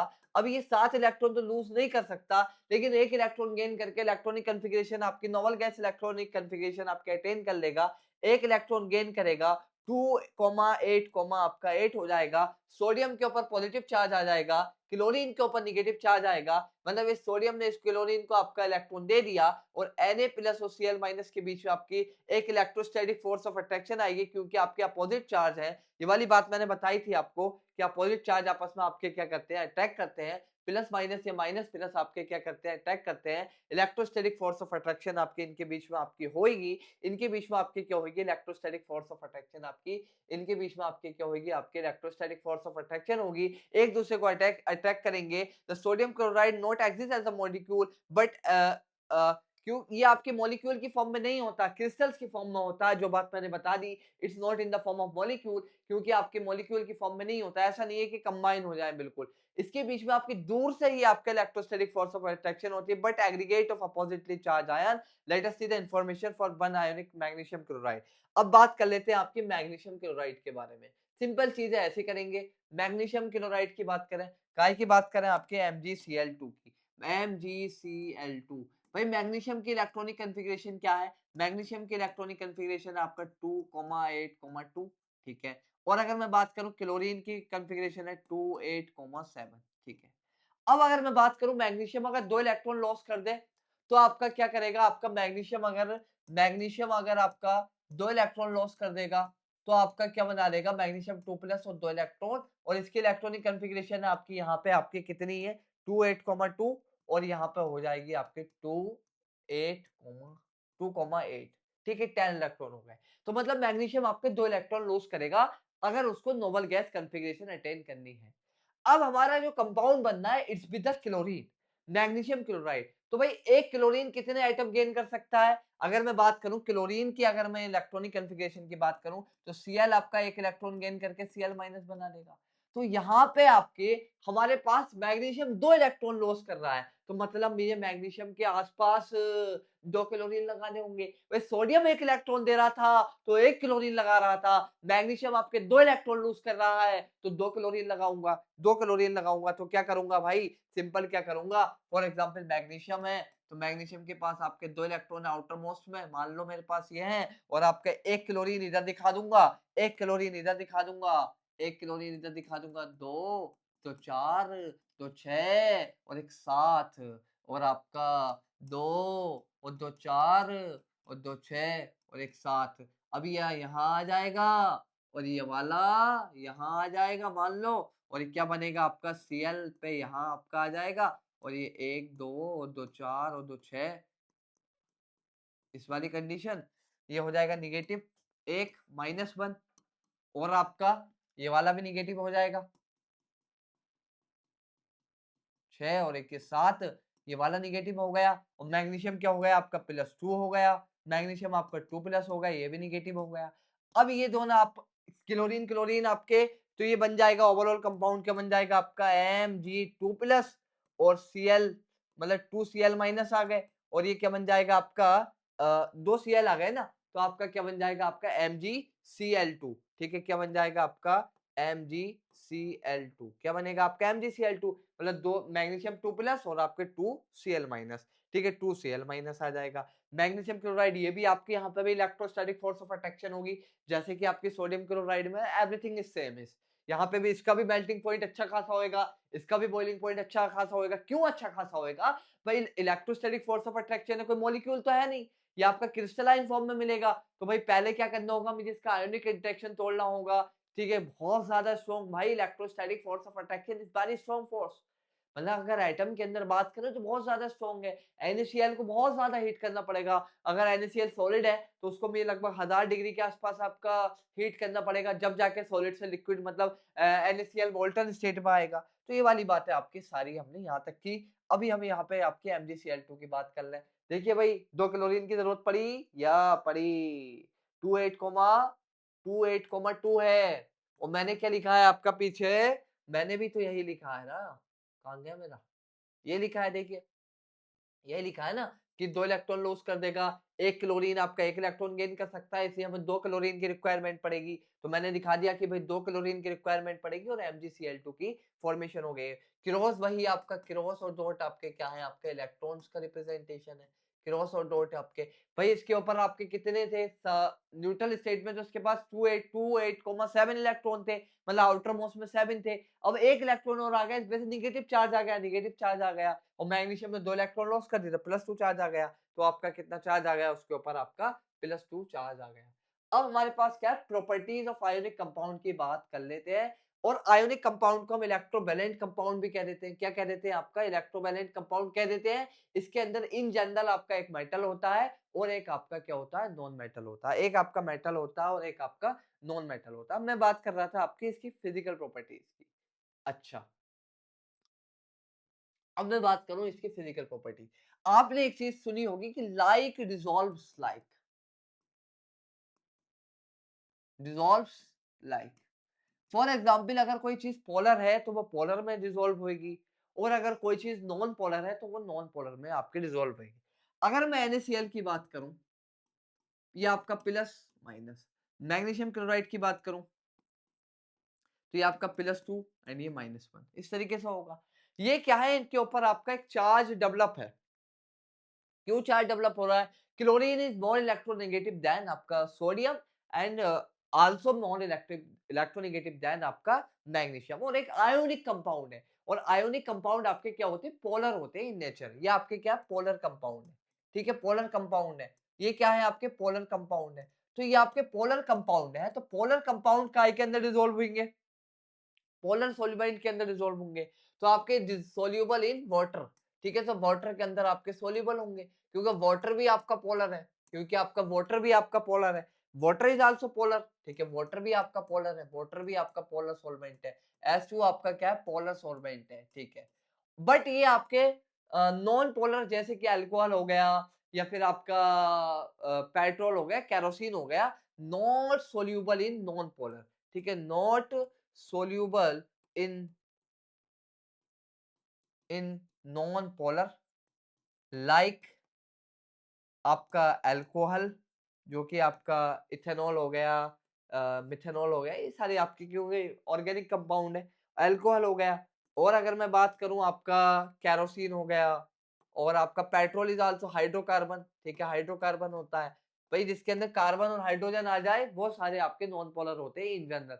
अगर आपका कोई हेटेरो आइटम आ गया लाइक नाइट्रोजन ऑक्सीजन थोड़ी बहुत आपकी पोलरिटी आ जाती है बट इतना अच्छा पोलर नहीं होता जितना अच्छा आपका H2 है, बहुत अच्छा पोलर सॉल्वेंट है। ठीक है, H2 is a polar solvent. तो आपके जो आयोनिक कंपाउंड है not soluble in non polar. ठीक है, और आपके क्या है? Soluble in polar compound, polar compound. Melting point इसका हाई होता है और आपका बॉइलिंग पॉइंट आपका हाई होता है। अब बात करते हैं इलेक्ट्रिकल कंडक्टिविटी। यहां से बहुत बार क्वेश्चन आया जामिया में भी, इलेक्ट्रिकल कंडक्टिविटी। देखिए इलेक्ट्रिकल कंडक्टिविटी क्यों आती है? इलेक्ट्रिकल कंडक्टिविटी आती है आपकी due to the flow of charge. ठीक है, वो इलेक्ट्रॉन हो सकता है, प्रोटॉन हो सकता है, कटायन हो सकता है, अनायन हो सकता है। ठीक है, अगर मैं बात करूं NaCl सॉलिड है, भाई सॉलिड है ये तो आपका आयंस में ब्रेक डाउन नहीं होगा। ठीक है, no ions break down in ion. ठीक है, no break down in ion. ठीक है, अगर सॉलिड है तो अगर मैं इसे पानी में डालूंगा तो आपका कोई इलेक्ट्रिसिटी कंडक्ट होगी? नहीं होगी। अगर मैं NaCl सॉलिड है फॉर एग्जांपल पानी में डाल दिया, ये डिसॉल्व तो हो जाएगा। ठीक है, डिसॉल्व हो जाएगा। No break down of NaCl into ion, ionise नहीं होगा, आयोनाइज नहीं होगा NaCl सॉलिड, तो आपके नो इलेक्ट्रिसिटी कंडक्ट। बट अगर मैं इसे मोल्टन स्टेट में ले लूं, नो इलेक्ट्रिसिटी आपकी कंडक्ट, नो इलेक्ट्रिसिटी आपकी कंडक्ट। फॉर एग्जांपल मैं आपके बल्ब जलाने की कोशिश करूं NaCl सॉलिड के साथ तो ये इलेक्ट्रिकल कंडक्टिविटी शो नहीं करेगा।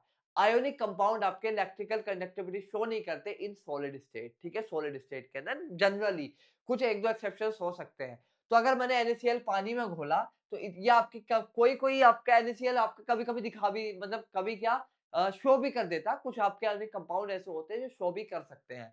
तो अगर मैंने फॉर एग्जांपल मैंने NaCl हटा के यहाँ लिख देता हूँ आयोनिक कंपाउंड का सॉलिड, ठीक है? क्या लिख देता हूँ आपके आयोनिक कंपाउंड का सॉलिड लिख देता हूँ, आयोनिक सॉलिड, ठीक है? यहाँ लिख देता हूँ आयोनिक कंपाउंड का सॉलिड फॉर्म है। आयोनिक कंपाउंड का क्या है आपका, आयोनिक कंपाउंड का आपका क्या है, सॉलिड है, सॉलिड फॉर्म है, ठीक है? यहाँ क्या देता हूँ आयोनिक कंपाउंड का सॉलिड लिख देता हूँ, ये ज्यादा बेहतर रहेगा। किसी भी चीज को मैं जनरलाइज कर देता हूँ, आयोनिक कंपाउंड का आपका सॉलिड, आयोनिक कंपाउंड का सॉलिड ही रहेगा, नो ब्रेकडाउन, ठीक है? ये भी आपका सॉलिड रहेगा और कोई ब्रेकडाउन आपका इसके अंदर आपका नहीं होगा, कोई भी ब्रेकडाउन इसके अंदर आपका नहीं होगा, कोई भी ब्रेकडाउन इसके अंदर आपका नहीं होगा, कोई भी ब्रेकडाउन आपका नहीं होगा। तो अब मुझे क्या है भाई कि NaCl है, फॉर एग्जांपल जैसे मेरे पास NaCl था, ठीक है? ये था, तो मैं क्या करूं, इसको क्या है आयंस की फॉर्म में तोड़ने की कोशिश कर रहा हूं। क्या कर रहा हूं मैं, इसको आयंस की फॉर्म में ब्रेक डाउन कर लूं। भाई अगर इलेक्ट्रिसिटी कंडक्ट करानी है तो इलेक्ट्रिसिटी कैसे कंडक्ट हो सकती है, अगर मैं उसको आयंस के अंदर तोड़ लूं, मतलब अगर मैं उसको आपका क्या है आयंस के अंदर अगर मैं तोड़ लूं, काय के अंदर तोड़ लूं, अगर मैं उसको आयंस के अंदर तोड़ लूं, इलेक्ट्रिसिटी जब भी कंडक्ट होगी। तो मैं NaCl को क्या करूंगा, NaCl को मैं करता हूं आयंस में ब्रेक डाउन। क्या करना चाहिए मुझे आपका, NaCl को आयंस में ब्रेक डाउन। अब आयंस में ब्रेक डाउन या कोई भी आयोनिक कंपाउंड है वो आपका अगर मोल्टन स्टेट में है, भाई लिक्विड क्या होगा, जल्दी आयोनाइज हो जाएगा। तो सॉलिड तो आयोनाइज नहीं होगा क्योंकि आपका आयोनिक सॉलिड नॉट आयोनाइज, ठीक है? तो मैं लिख देता हूं आपका, यहां मैं अगर लिख देता हूं, यहां लिख देता हूं कि आयोनिक सॉलिड आपके आयोनाइज नहीं होंगे, आयोनिक सॉलिड आपके आयोनाइज नहीं होंगे, ionic solid not ionise in general, not ionise in general, ठीक है? आयोनाइज नहीं होंगे इन जनरल, ठीक है? इन जनरल आपके क्या है आयोनाइज नहीं होंगे। अगर मैं इसका मोल्टन स्टेट बना दूं, अगर मैं आयोनिक कंपाउंड का मोल्टन ले लूं, मतलब मोल्टन मतलब लिक्विड फॉर्म ले लूं, आयोनिक कंपाउंड है, ठीक है? इसका मैंने क्या ले ली, मोल्टन फॉर्म ले ली, ठीक है? क्या ले ली मैंने, आपकी मोल्टन फॉर्म ले ली, मतलब लिक्विड फॉर्म ले ली। और मोल्टन फॉर्म ले ली तो ये आपकी क्या कर देगी, इलेक्ट्रिसिटी कंडक्ट कर देगी क्योंकि आयोनाइज हो जाएगी, ठीक है भाई? इसके अंदर जो इलेक्ट्रोस्टैटिक फोर्स ऑफ अट्रैक्शन थी वो हमने क्या, इलेक्ट्रिसिटी कंडक्शन आपका शो होगा, इलेक्ट्रिकल कंडक्टिविटी आपकी होगी, इलेक्ट्रिकल कंडक्टिविटी आपकी इसके अंदर आपकी इलेक्ट्रिकल कंडक्टिविटी इसके अंदर आपकी होगी। तो आयोनिक कंपाउंड आपके क्या शो करेंगे, इलेक्ट्रिकल कंडक्टिविटी शो करेंगे इन द मोल्टन स्टेट, काय के अंदर, आपके मोल्टन स्टेट के अंदर। अगर मैं बात करूं the compound form in the manner by the transfer of electron from metal to a non metal. Sodium अपना इलेक्ट्रॉन किसको दे रहा था, क्लोरीन को दे रहा था। मैग्नीशियम अपने इलेक्ट्रॉन किसको दे रहा था, जो आपके आउटर मोस्ट इलेक्ट्रॉन थे, जो उसके बैलेंस सेल बैलेंस ही थी, मतलब जो इससे वो आपका नोबल गैस की कॉन्फ़िगरेशन अटेन कर लेता, वो किसको दे रहा था, वो आपका नॉन मेटल को दे रहा था।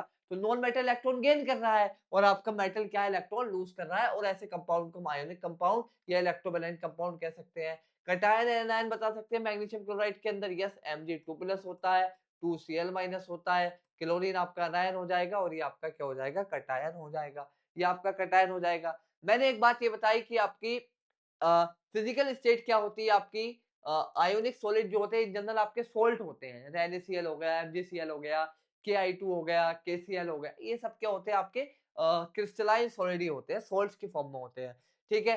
तो अगर आप देखेंगे तो कितना हाई मेल्टिंग पॉइंट है, 1074 डिग्री, 1074 डिग्री, लिथियम क्लोराइड का 887, कैल्शियम क्लोराइड का 1045। आप हिसाब लगा सकते हैं कि कितना ज्यादा मेल्टिंग पॉइंट है। और बॉइलिंग पॉइंट देखें भाई, बॉइलिंग पॉइंट तो और ज्यादा हाई है भाई, पहले सॉलिड से लिक्विड बनेगा, ठीक है? अगर मैं बात करूं तो क्या बनेगा आपका, सॉलिड है, आयोनिक सॉलिड है, तो उससे पहले क्या बनेगा आपका, लिक्विड बनेगा, फिर लिक्विड से आपका क्या बनेगा, लिक्विड है, लिक्विड से आपका क्या बनेगा, आपका गैस बनेगा, ये आपका बॉइलिंग पॉइंट मेजर करेगा यहाँ पे, और यहाँ पे आपका क्या मेजर करेगा, इस किसी टेम्परेचर पे 8, मान लो आपका T1 कह सकता हूँ, और ये आपका क्या है, आपका 8 T2, जो आपका टेम्परेचर है वो आपका क्या हो गया, बॉइलिंग पॉइंट हो गया, और जिस टेम्परेचर पर सॉलिड से लिक्विड हो गया वो क्या हो गया, आपका मेल्टिंग पॉइंट आपका हो गया, वो क्या हो गया, आपका मेल्टिंग पॉइंट हो गया, सही। अब हमने बात की physical nature of ionic solid. Ionic compound are solid, ठीक है? आयोनिक कंपाउंड आपके सॉलिड होते हैं because they are strong force of attraction, मैंने बात बताई है आपको, पॉजिटिव चार्ज के बीच में और निगेटिव आयन के बीच में।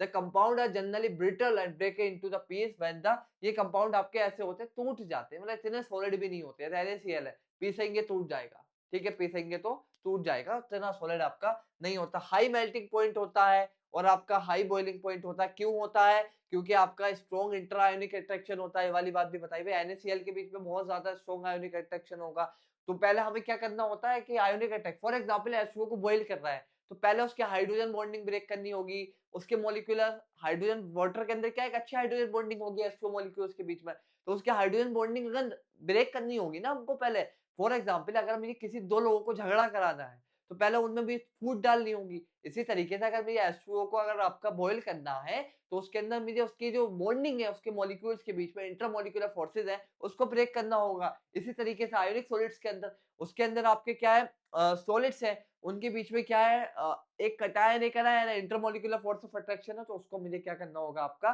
खत्म करना होगा। ठीक है, सोलिबिलिटी की बात की कि आयोनिक कंपाउंड आपके सोल्यूबल होते हैं वाटर के अंदर और इनसोल्यूबल होते हैं केरोसिन और पेट्रोल के अंदर। कंडक्शन ऑफ इलेक्ट्रिसिटी की बात की थी हमने। कंडक्शन ऑफ इलेक्ट्रिसिटी क्यों होती है आपकी, अगर आपका चार्ज पार्टिकल मूव हो, ठीक है, अगर आपका मतलब आयंस या अनायंस, इलेक्ट्रॉन या प्रोटॉन अगर आपके मूव होंगे तो इलेक्ट्रिसिटी कंडक्ट होगी। बट आयोनिक कंपाउंड आपके uh, uh, in water contain ion, a solution of ionic compound in which move to the opposite path through the solution. Ionic compound is a solid state, do not conduct electricity. Contain ion which move to the in the solid state do not conduct because the movement of ion in the solid state is not possible due to the, हाँ ठीक है। अगर मैं बात करूं for example मैंने NaCl को आपका घोल दिया, ठीक है, अगर मैंने NaCl अगर मैंने आपका घोल दिया पानी के अंदर, तो भाई पानी के अंदर घोल दिया मतलब NaCl एक्वस हो गया। अब तो ये ब्रेक डाउन हो जाएगा ना इसका, ये Na प्लस और Cl माइनस में ब्रेक डाउन हो जाएगा। ये आपका मोल्टन स्टेट में ये वाली बात कह रहा है कि of an ionic in water contains a solution of an ionic compound in water contain ion। For example अगर मैं यहाँ बात कर रहा था, कहाँ गया ऊपर, यहाँ बात कर रहा था, अगर मैंने इसको पानी में डाल दिया, यहाँ पे सिर्फ मैंने आयोनिक कंपाउंड आपका लिया सॉलिड, यहाँ देयर इज नो वाटर, यहाँ पे कोई आपका वाटर नहीं लिया, आयोनिक कंपाउंड सॉलिड लिया। बट अगर मैं जैसे ही इसको पानी में डालूंगा, आयोनिक कंपाउंड का सॉलिड लिया, पानी में डालूंगा तो आयोनाइज हो जाएगा, पानी में डालूंगा, नमक क्या है, कंडक्टिविटी शो कर देता है, पानी में आपने नमक घोला तो इलेक्ट्रिसिटी कंडक्ट हो जाएगी क्योंकि पानी के अंदर डिसॉल्व होगा। खाली सॉलिड आपका इलेक्ट्रिसिटी कंडक्ट नहीं करेगा, ओनली सॉलिड आपका इलेक्ट्रिसिटी कंडक्ट नहीं करेगा, ओनली सॉलिड आपका इलेक्ट्रिसिटी कंडक्ट नहीं करेगा। अगर पानी में घोल दिया तो आपका वो आयोनाइज हो जाएगा। इस pass through the it ionic compound in the solid state do not conduct electricity because the movement of the ion in the solid state is not possible। अगर एक तरीका यह है कि आप उसको मोल्टन स्टेट में ले आए या फिर आप उसको किसी सोल्यूबल सब्सटेंस के अंदर आप डिसॉल्व कर दें तो आपकी वो कंडक्टिविटी आपकी क्या है, शो कर देगा। अगर आपकी तो मैं इस बात को यहाँ लिख देता हूँ, ठीक है, आपके आयोनाइज नहीं होगा, ये आयोनाइज नहीं होगा, बट आयोनिक सॉलिड, ठीक है। तो देखिए ना आपके आयोनिक कंपाउंड आपके इलेक्ट्रिकल कंडक्टिविटी शो करते हैं, शो इलेक्ट्रिकल कंडक्टिविटी इन मोल्टन स्टेट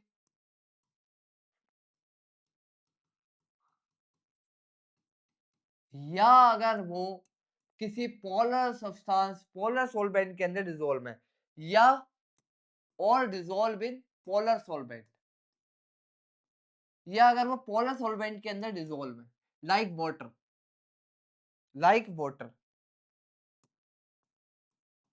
अगर वाटर के अंदर नमक घोल देते हैं तो इलेक्ट्रिसिटी कंडक्ट अच्छी होगी, ठीक है, या अगर वो पोलर सॉल्वेंट के अंदर डिसॉल्व है या आपके वो मोल्टन स्टेट के अंदर है तो वो आपके क्या है, आपके या इन मोल्टन स्टेट तो वो आपके क्या है, इलेक्ट्रिकल कंडक्टिविटी शो करेंगे। और सॉलिड है तो आपकी वो इलेक्ट्रिकल कंडक्टिविटी शो नहीं करेगा, नहीं करेगा, नहीं करेगा, ठीक है, नहीं करेगा। ठीक, आगे बढ़ते हैं। ये हमारी आपकी सारी चीजें आज के लेक्चर की हो गई, क्योंकि आपके ions move freely and conduct electricity. अगर आपके आयन मोल्टन स्टेट में आ जाएंगे तो फिर भाई इलेक्ट्रोलिसिस हो जाएगा उसके अंदर, सिंपल। सोडियम आपका इलेक्ट्रॉन गेन करने के लिए जाएगा, कहाँ जाएगा, कैथोड पे जाएगा, सोडियम का रिडक्शन हो जाएगा, क्लोरीन का ऑक्सीडेशन हो जाएगा, सोडियम मिल जाएगा और क्लोरीन गैस मिल जाएगी, सिंपल आपका इलेक्ट्रिसिटी आपकी कंडक्ट हो जाएगी, आपकी सिंपल इलेक्ट्रिसिटी आपकी कंडक्ट हो जाएगी। थैंक यू वेरी मच, आपका हमारा लोगों का आपका लेक्चर हुआ। आज हमने आयोनिक कंपाउंड के बारे में पढ़ा, इसकी फिजिकल प्रॉपर्टीज के बारे में पढ़ा और ये सारी चीजें हमने पढ़ी और ये बहुत डिटेल में, और इवन मैंने आपको 9th क्लास की चीजें भी बताई हैं। देखिए आप कहाँ कहाँ से स्टार्ट किया मैंने कि भाई आपका एटम क्या होता है, फिर मैंने आपकी बात की किस तरीके से मैंने विजुलाइज कराया कि नंबर ऑफ इलेक्ट्रॉन क्या होते हैं, नंबर ऑफ प्रोटॉन क्या होता है, एटॉमिक नंबर क्या है, मास नंबर क्या है, रिलेटिव चार्ज क्या है, जनरल रिप्रेजेंटेशन क्या है, केमिकल रिएक्शन आपकी only due to the movement of electron, electron आ रहा है या जा रहा है उसी की वजह से होता है।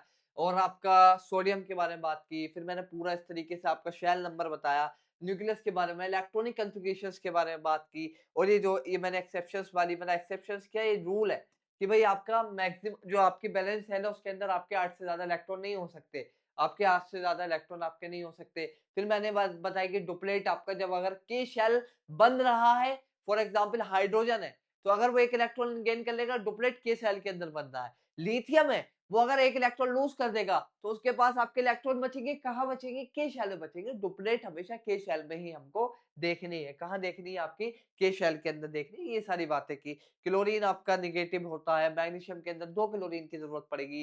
इलेक्ट्रोस्टैटिक फोर्स ऑफ अट्रैक्शन होता है, इस वजह से इनका बॉइलिंग पॉइंट आपका ज्यादा होता है, मेल्टिंग पॉइंट हाई होता है। इलेक्ट्रिकल कंडक्टिविटी सॉलिड स्टेट में शो नहीं करेंगे, मोल्टन स्टेट में आयनिक सॉलिड शो कर देंगे। अगर हमने किसी पोलर सॉल्वेंट के अंदर इसको डिसॉल्व कर लिया, तो तब भी इलेक्ट्रिकल कंडक्टिविटी आपकी शो कर देंगे। तब भी आपकी इलेक्ट्रिकल कंडक्टिविटी आपकी क्या है, शो कर देंगे। ये सारी चीजें हमने बात की। और अगले लेक्चर के अंदर हम बात करेंगे आपका मेटलर्जी के जो हमारा स्टार्टिंग होएगा कि किस तरीके से मेटल को उसके ओर से हम निकालें। अगर सल्फाइड हो रहे हैं तो हम क्या रोस्टिंग करेंगे, अगर हाईली रिएक्टिव मेटल है तो हम उसके अंदर आपका इलेक्ट्रोलिसिस से निकालेंगे। तो हम किस तरीके से मेटल को एक्सट्रैक्ट कर सकते हैं, जो कि मेटलर्जी का पार्ट है, उसके अंदर बात करेंगे। अगर कोई बहुत ही ज्यादा लेस एक्टिव एलिमेंट है, लाइक मरकरी हो गया, कॉपर हो गया, इन जनरल आपके इसके सल्फाइड और होते हैं, जैसे कॉपर सल्फाइड हो गया, मरकरी सल्फाइड हो गया। तो हम ये सारी चीजें आपकी